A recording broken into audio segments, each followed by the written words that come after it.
যুক্তরাষ্ট্রের তৃতীয় দফা বিমান হামলার জবাবে উপসাগর জুড়ে পাল্টা আঘাত ইরানের। দেশটির দাবি, কাতারের আল উদেইদ বিমান ঘাঁটির যুদ্ধবিমান রক্ষণাবেক্ষণ কেন্দ্র লক্ষ্য করে ব্যালিস্টিক ক্ষেপণাস্ত্র ছুড়েছে তারা। একই সঙ্গে হরমুজ প্রণালীতে একটি বাণিজ্যিক জাহাজও আটকে দেবার দাবি করেছে আইআরজিসি। হামলার পর পরবর্তী নির্দেশ না দেয়া পর্যন্ত হরমুজ প্রণালী বন্ধ ঘোষণা করে আইআরজিসি। ইরানের সর্বোচ্চ নেতার উপদেষ্টা মোহসেন রেজাই জানান, হরমুজ ডজন খানেক পারমাণবিক বোমার চেয়েও বেশি গুরুত্বপূর্ণ।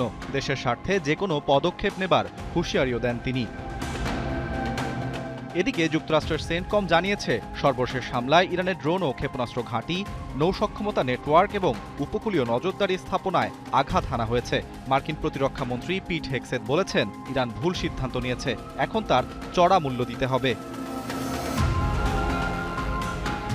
অন্যদিকে ইরানের পার্লামেন্ট স্পিকার মোহাম্মদ বাঘের গালিবাফ হুঁশিয়ারি দিয়ে বলেছেন, প্রতিশ্রুতি রক্ষা না করলে কঠিন মূল্য দিতে হবে ওয়াশিংটনকে।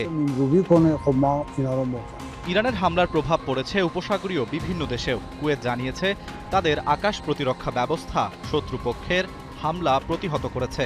জর্ডান জানিয়েছে, 3টি ইরানি ক্ষেপণাস্ত্র তাদের ভূখণ্ডে পড়েছে, যদিও হতাহতের ঘটনা ঘটেনি। ওমানও তাদের ভূখণ্ডে হামলার তীব্র নিন্দা জানিয়েছে।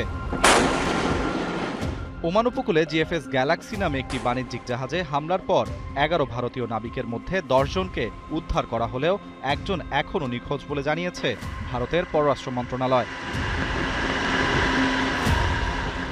আরাফাত ইসলাম, ৭১।